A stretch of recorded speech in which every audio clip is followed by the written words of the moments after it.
വിശുദ്ധ പത്രോസിന്റെ 1-ാം ലേഖനം 2-ാം അധ്യായം 11 മുതൽ 17 വരെയുള്ള തിരുവചനങ്ങൾ.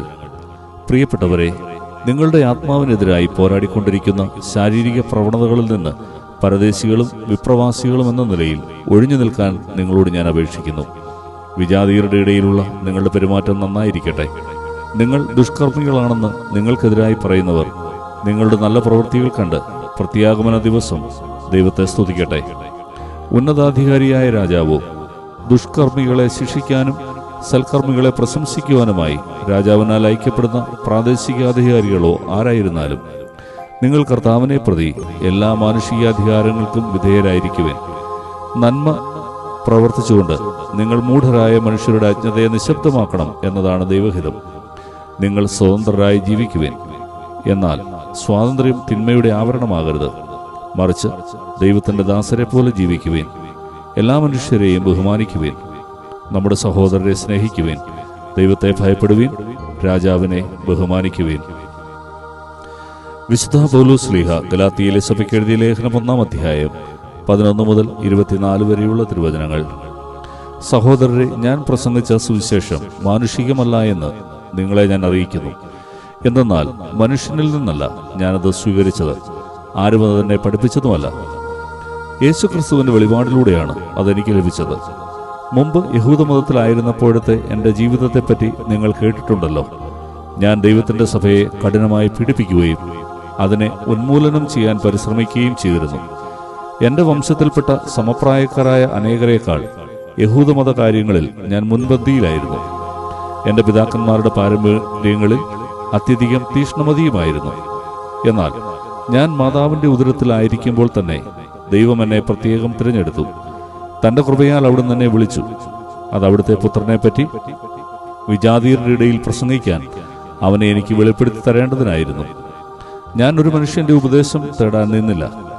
എനിക്ക് മുമ്പേ അപ്പസ്തോലന്മാരായവരെ കാണാൻ ഞാൻ ജെറുസലേമിലേക്ക് പോയതുമില്ല. മറിച്ച് ഞാൻ അറേബ്യയിലേക്ക് പോവുകയും ദമാസ്കസിലേക്ക് തിരിച്ചു വരികയും ചെയ്തു. 3 വർഷത്തിന് ശേഷം കേപ്പായെ കാണാൻ ഞാൻ ജെറുസലേമിലേക്ക് പോയി. അവനോടൊത്ത് 15 ദിവസം താമസിക്കുകയും ചെയ്തു. കർത്താവിൻ്റെ സഹോദരനായ യാക്കോബിനെ അല്ലാതെ അപ്പസ്തോലന്മാരിൽ മറ്റാരെയും ഞാൻ കണ്ടില്ല. ഞാൻ നിങ്ങൾക്ക് എഴുതുന്ന ഈ കാര്യങ്ങൾ വ്യാജമല്ല എന്നതിന് ദൈവം സാക്ഷി. തുടർന്ന് ഞാൻ സിറിയ, കിലീക്കിയ എന്നീ പ്രദേശങ്ങളിലേക്ക് പോയി. യഹൂദയായിലുള്ള ക്രിസ്തുവിൻ്റെ സഭകൾ അപ്പോഴും എന്നെ നേരിട്ട് അറിഞ്ഞിരുന്നില്ല. ഒരിക്കൽ നമ്മെ പീഡിപ്പിച്ചിരുന്നവൻ താൻ ഉന്മൂലനം ചെയ്യാൻ ശ്രമിച്ച വിശ്വാസം ഇപ്പോൾ പ്രസംഗിക്കുന്നു എന്ന് മാത്രം അവർ കേട്ടിരുന്നു. എന്നെ പ്രതി അവർ ദൈവത്തെ മഹത്വപ്പെടുത്തി. വിശുദ്ധ മത്തായി എഴുതിയ സുവിശേഷം 1-ാം അധ്യായം 18 മുതൽ 25 വരെയുള്ള തിരുവചനങ്ങൾ. യേശുക്രിസ്തുവിന്റെ ജനനം ഇപ്രകാരമായിരുന്നു. അവന്റെ മാതാവായ മറിയവും ജോസഫും തമ്മിലുള്ള വിവാഹ നിശ്ചയം കഴിഞ്ഞിരിക്കെ അവർ സഹവസിക്കുന്നതിനു മുമ്പ് അവൾ പരിശുദ്ധാത്മാവിനാൽ ഗർഭിണിയായി കാണപ്പെട്ടു.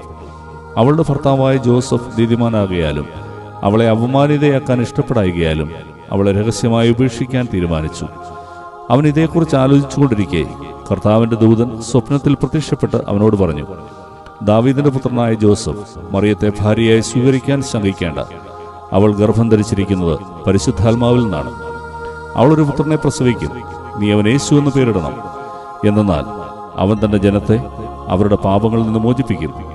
കന്യക ഗർഭം ധരിച്ച് ഒരു പുത്രനെ പ്രസവിക്കും. ദൈവം നമ്മോടുകൂടെ എന്നർത്ഥമുള്ള എമ്മാനുവേൽ എന്നവൻ വിളിക്കപ്പെടും എന്ന് കർത്താവ് പ്രവാചകൻ മുഖേന അരുളി ചെയ്തത് പൂർത്തിയാകാൻ വേണ്ടിയാണ് ഇതെല്ലാം സംഭവിച്ചത്. ജോസഫ് നിദ്രയിൽ നിന്നുണർന്ന് കർത്താവിന്റെ ദൂതൻ കൽപ്പിച്ചതുപോലെ പ്രവർത്തിച്ചു. അവൻ തന്റെ ഭാര്യയെ സ്വീകരിച്ചു. പുത്രനെ പ്രസവിക്കുന്നതുവരെ അവളെ അവൻ അറിഞ്ഞില്ല. അവൻ ശിശുവിന് യേശു എന്ന് പേരിട്ടു.